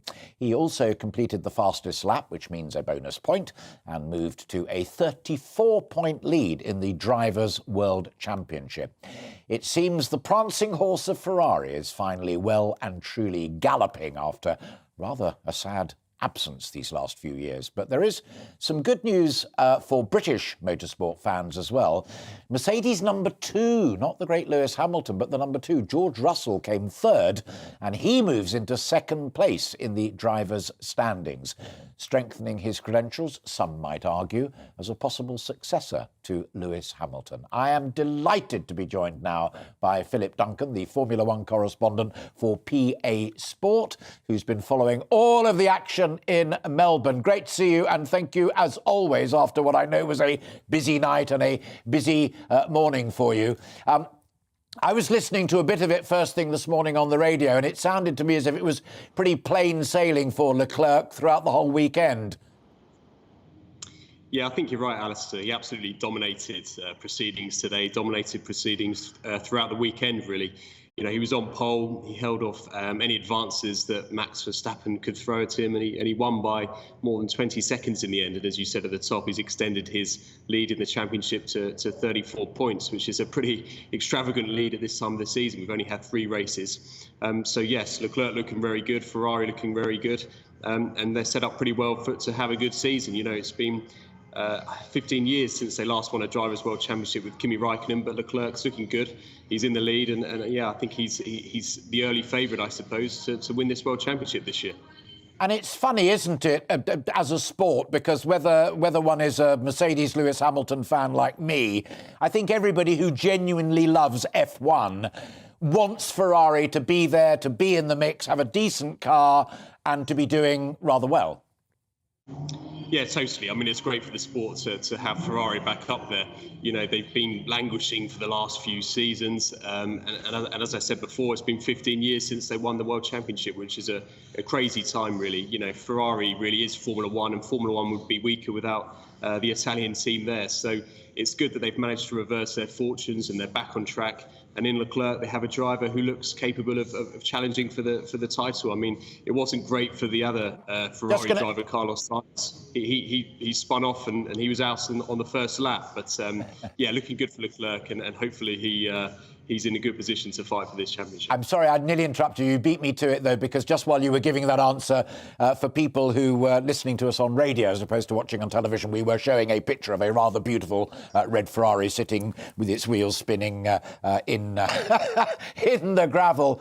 So Carlos is still a little bit of a work in progress, or was it a genuine slip-up? Well, you know, it was his first season last year at Ferrari, Carlos Sainz, and he really impressed, actually. You know, he finished ahead of Leclerc in the standings, but it's been a tricky start to the year for him this year.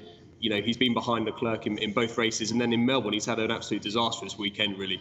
He qualified 9th, a second slower than Leclerc, who was obviously on pole. Then he dropped back to 14th after a poor getaway, and then by the time he got to about turn 10, turn 11, he beached it in the gravel. So, yeah, an absolutely disastrous weekend, really, for a driver who I think is quite capable, but just has had a poor weekend and probably not a great start. So we'll have to see how he gets on going forward, because it's going to be in his mind a bit now that Leclerc's obviously in such a good position, and Ferrari will be hoping that probably he's the man that delivers the championship rather than Sainz.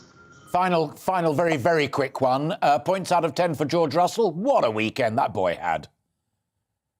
Yeah, he's had a really good weekend here, but also really, you know, promising start to his time at Mercedes. It can't be easy for him going up against the 7-time world champion Lewis Hamilton. They're driving the same machinery, obviously. But in 2 of the 3 races, he's finished ahead of Hamilton. You know, he was fortunate today. Obviously, he lucked in a bit with the safety car, and that managed to get him ahead of Hamilton. But it's, you know, it's a very strong start from George Russell, and it's great for British motor racing that we've got someone who, when Hamilton finally decides to stop, that he's ready there to take over the mantle. So a very impressive weekend for George Russell. I'm not sure what Lewis. Totally agree. You know, Philip, thank you for joining us. I hope you have a good rest after that. Good day's work, and thank you so much. That's Philip Duncan there, Formula One correspondent for PA. You're watching and listening to Alastair Stewart and Friends. We've plenty more still to come as we take you up to 2 o'clock. But first of all, let's bring you right up to date with all of the news. Here's Brandon.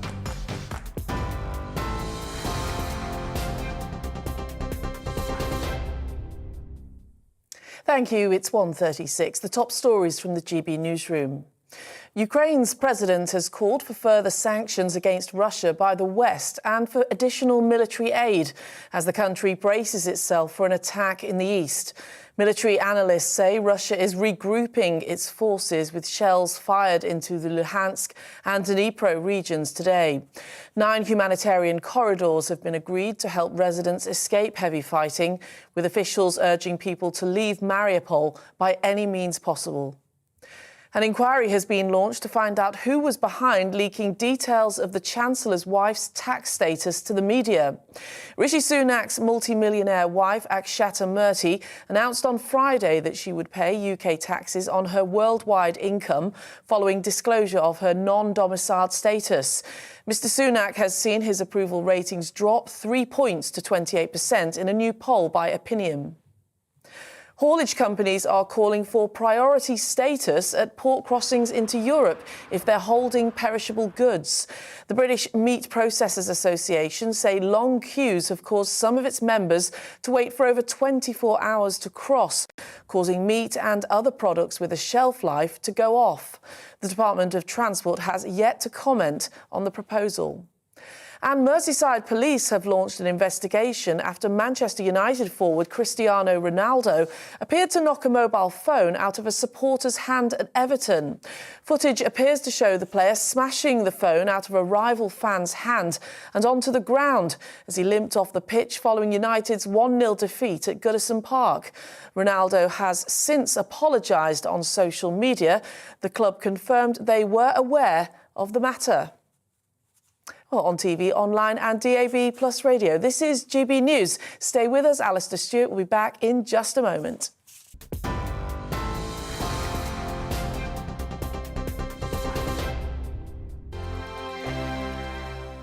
Europe is in the grip of the most devastating humanitarian crisis since World War II. The people of Ukraine are facing unimaginable suffering as their homes are destroyed and their loved ones are killed.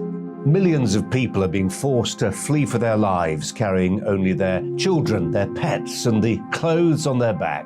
The pain, loss, and destruction grows by the day. The people of Ukraine urgently need our help. Already a vast humanitarian operation is underway. Britain's Disasters Emergency Committee, or DEC, brings together 15 leading aid charities to respond to overseas disasters quickly and efficiently. These charities include the British Red Cross, CARE, Oxfam, Save the Children, and World Vision. Their teams are working on the ground in Ukraine and neighbouring countries to bring vital aid to those who need it most. If you can spare it, your gift to the DEC's humanitarian appeal will go a really long way. £10 provides essential hygiene supplies for a person for a month. £50 provides blankets for 4 families. £100 provides emergency food for 2 families per month. It's easy to give. You can donate online at dec.org.uk or call the 24-hour donation line on 0370 60 60 900. If you prefer to send a cheque, please post it to the Ukraine Humanitarian Appeal, PO Box 999, London, EC 3A 3AA. To give £10 on your mobile, simply text the word crisis to 70150. Standard network charges apply for calls and you must be 16 or over. Texts are charged at the standard network rate and your £10 donation will be added to your bill. 100% of your donation goes directly to the DEC to save lives and deliver critical support where it's needed.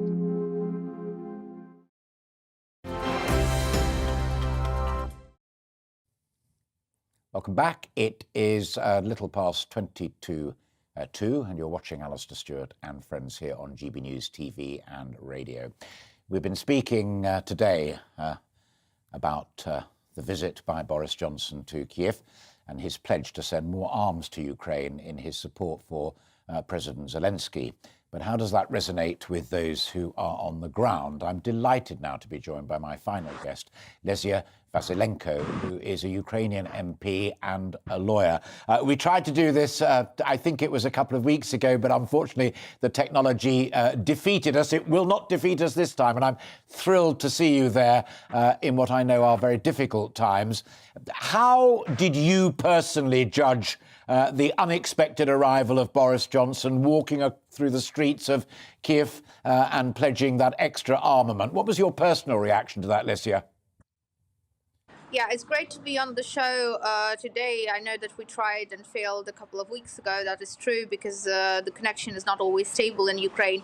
But again, coming back to the visit of the Prime Minister of the UK to Kyiv, it was a really good sign of support. I mean, Britain supports us throughout this war, not just for the 46 days of the escalation, but from day one, which started on the 20th February 2014. And yesterday, to have the Prime Minister, I'm sorry, I'm just outside and there's some lively action here. So to have the Prime Minister in the streets of Kyiv and walking alongside President Zelensky and showing this support to the Ukrainians, that Britain is there physically, shoulder to shoulder, two leaders walking in the capital. That was just an amazing sign of support, and we are extremely grateful for that. As grateful as we are for the weapons that the UK has been sending to Ukraine for our soldiers to be fighting off Russian aggression for Ukraine and for the rest of Europe and for the rest of the world. Are there other countries that you feel, because President Zelensky has hinted at it without, as it were, naming names, that could do more? Because all that we are reading here in the UK is that the aggression around Kyiv and in the north may have abated slightly, but only because the Russians are moving their main forces down to Donbass and to the southeast, and that the next vicious phase of this war will unfold very shortly. Could others be doing more to help? You know, it would be great to see the President of the United States, Joe Biden, in the same way in Kyiv. Emmanuel Macron, of course, if he's re-elected, it would be great to see him as well. I mean, all the world leaders, if they come and stand shoulder to shoulder with President Zelensky, not afraid of the Russian missiles and of the Russian attacks, they will already be sending a message, not just to Putin, but also to the Russian soldiers and to all the Russian army and the Russian troops, that that army does not inflict fear and terror any longer, that the world is united against the aggressor, and that Russia is the aggressor, and the whole world acknowledges it and will take action. I think it's a first step before we see even more robust action on the ground in Ukraine, with other armies standing shoulder to shoulder in covering for evacuation corridors, covering for the farmers who are trying to sow the seeds and to prevent a global food crisis, and covering all the hazardous sites in Ukraine, which include nuclear power plants. I think that in this united action for world peace and also for stability in the world, we will be victorious against this aggression, which must stop now, because otherwise this aggression will only progress, and inaction and sort of just standing by on the sidelines will cause Putin to go ahead more with his aggressive actions, not just in Ukraine, but across the whole of Europe. You talk about that aggression and the violence unfolding. People who are watching our conversation on television, as opposed to those listening on radio, will see that along the bottom it says war in Ukraine, massacres in Bucha and Irpin condemned as war crimes. We've been spending a lot of time talking about war crimes on the programme with two veterans of the Bosnia conflict back in the 90s. And I said in my introduction, you're a lawyer. How confident are you that the international community is doing enough to gather evidence and prepare the case against the war criminals, be it Putin, his generals, or his commanders on the ground in Ukraine? You know, we have over 40 countries who have also started investigations into Russia's war crimes, and that's already a good sign that that case will be moving forward. Putin and also all the Russian soldiers, they will have the same fate as all of those criminals tried at Nuremberg after World War II. The Bosnian experience, which you have talked about, is pretty much the same. I mean, today Ukrainians have the most support and understanding from the Balkan states, who have lived through the same kind of atrocities, the same massacres, and essentially a genocide, because what we are witnessing now is a genocide of the Ukrainian people, and the Ukrainian government has done just that. We have submitted a case to the International Court of Justice claiming that Russia is committing an act of genocide, and the International Court of Justice has accepted that case and is going to be reviewing all the evidence that we are submitting and that our partners are helping to gather, and the gathering of information shall continue until the aggression of Russia continues. And I'm pretty sure that already the evidence there in place is enough to show that this crime against Ukraine is a crime against Ukrainians, that it's a crime against the Ukrainian nation, and therefore that it is genocide. And every single person responsible for committing acts of genocide will be tried and will be brought to justice. Absolutely fascinating, and people who were listening to my other two guests will understand the important echo in what you just said, both as a member of Parliament but also as a lawyer. I said in the introduction, Lesia, that you're actually an opposition member of Parliament. Given everything else that you are facing right now in Ukraine, to what extent can ordinary politics function, or have you put away those differences for the time being until this current crisis is hopefully brought to a fruitful conclusion for the people of Ukraine? Absolutely.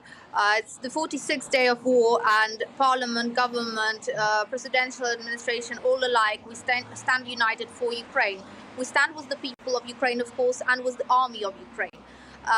We work on a united front in the international arena. This is all necessary for our country to survive and for Ukraine to remain independent. All the squabbles and quarrels, they will be left for after the victory, as we say in Ukraine, the victory of Ukraine, of course. Well, I wish you well, and I'm so pleased that we were finally able to do it, and I hope you'll do us the great honour of keeping in touch. And I hope whatever it was that was going on to your left was just a bit of a wind or something battering around, and nothing worse than that. But Lesia, for now, thank you very, very much indeed for your time this Sunday afternoon. We wish you well and safety, and keep in touch. You'll be welcome on this programme anytime. I'm enormously grateful. Thank you very, very much indeed. That was Lesia Vasilenko, Ukrainian Member of Parliament and lawyer, with her takes on the war crime issue and what's going on there, and the fact that there are other countries around the world that maybe could put their shoulder to the wheel a little more like the United Kingdom has. Fascinating stuff there from Ukraine itself. Now, a woman from Scotland who's sponsoring a family of Ukrainian refugees says that not enough is being done to help them arrive here in this country. Ailsa Mackay is offering accommodation for two sisters and a teenage girl at her home in West Lothian. We know that there are many stories like this across the country, but this is the one that caught our attention when our Scotland reporter Davy Donaldson spoke to her and said, "You've just got to hear this. We agree. So should you hear it." So my family have had a really difficult journey through 5 or 6 different European countries. They've been travelling more or less non-stop for about 3 weeks. Our visa applications were submitted on the 18th of March when the scheme opened, and we are still waiting to hear back on those. It's been some journey for them, I understand, as well, through numerous countries. Yeah, so I've been in touch with the family since they left Kyiv. I think this was about the 16th or 17th of March. They ended up in Romania and then in Bucharest. From there they travelled to Budapest and Hungary. Because of the volume of people on the move, there's, I think the volunteers are doing their best, but there's a real incentive to keep people moving on. So from Budapest, they were put on a train to Munich in Germany. And they were only able to spend a night or two there before they were put on a train to Bologna in Italy. And they actually spent about a week or so in Pesaro in northern Italy before flying to Ireland on Saturday morning. And they're now currently somewhere northwest of Sligo in some disused council building, being housed with another Ukrainian family at the moment.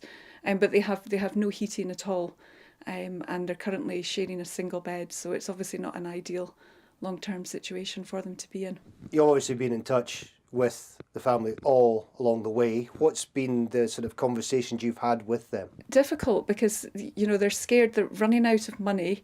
It's very difficult to feel that you're constantly being moved on.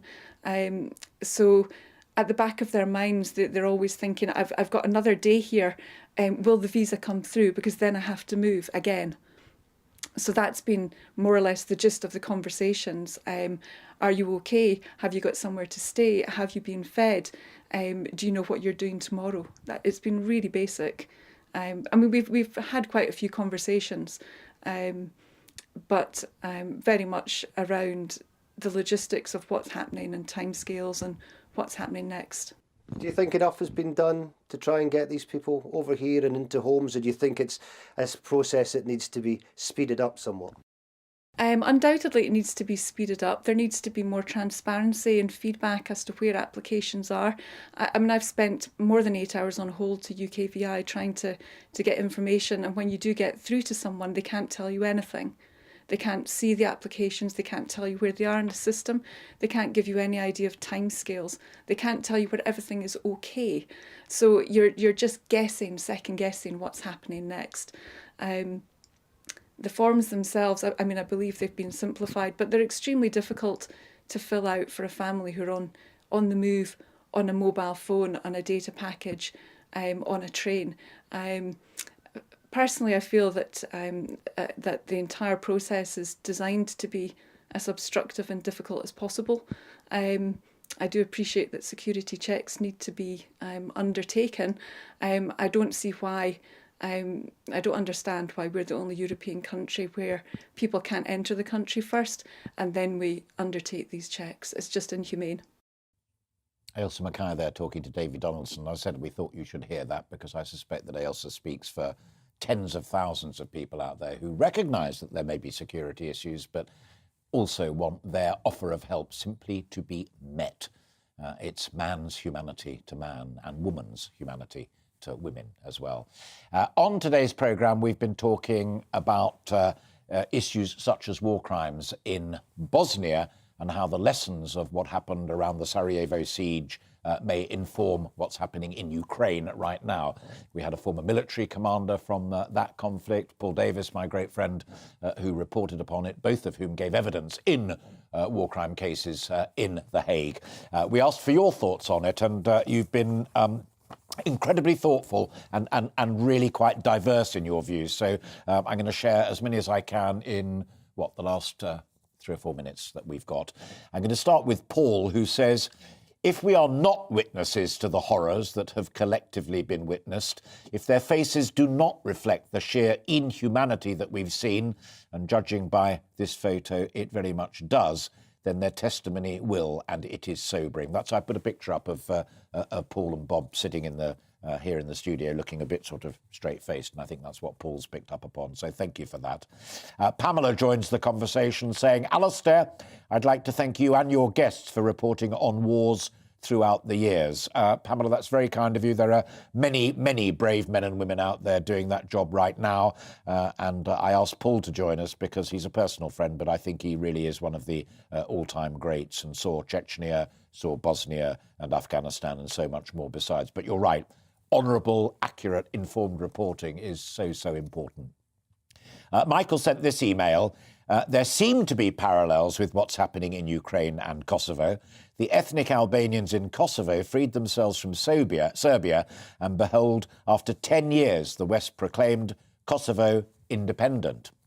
Stephen joins the conversation. If Putin could have been taken out of power, it would have saved so many lives, and this war would never have started. The same wouldn't have happened in World War II if Hitler had been removed. Thank you for that, Stephen. Timothy says, in my view, Alistair, we do need to talk to Putin. Would it really be so bad if Ukraine had to give away the breakaway regions? It would save many lives. Timothy, I think you have to accept that that is not the view either of President Zelensky or Kezia, who is an opposition MP, who was my last guest. They feel it is their country, it's been invaded, and they have the absolute right to retain all of it. But thank you for that view. We like to hear all views. William joins the conversation. We need to be doing more. We need boots on the ground, and it won't be the start of World War III. The Russians would back off. High-risk strategy there, in my humble opinion. JT tweets, thanks so far for yet another enlightening show. People who think that NATO should get involved should have Bob Stewart's comments in 2 hours there could be Russian cruise missiles over London ingrained in their brain. And finally, commenting on JT's tweet, Mary says, absolutely, which is, of course, psychological blackmail, but it's not a risk a sane nation could take. Thank you for all of those and those that I'm afraid I didn't have time for. That is all that we have time for today. I will be back next weekend from midday on Saturday and again on Sunday. Until then, I hope very much indeed you enjoy what's left of your weekend. Thanks for joining us. Bye-bye. Looking ahead to this afternoon, and the UK is looking mostly fine and dry, but some patchy rain across northwestern areas. Let's take a look at the details. Across much of southwest England, the sunshine will turn increasingly hazy and it will become breezy too. Staying dry, though, with highs of 11 Celsius, which is 52 Fahrenheit. There'll be plenty of sunshine across the London area and southeast England, with light winds for all. Temperatures climbing to 14 Celsius, 57 Fahrenheit. Over to Wales and the far west, we'll see thickening cloud and perhaps a few drops of rain. Elsewhere will remain dry with some bright spells. As we move towards the Midlands to northwest England, it will remain dry and bright with plenty of blue skies. Feeling pleasant in the sunshine with maximum temperatures reaching 12 Celsius. The cloud will continue to bubble up across north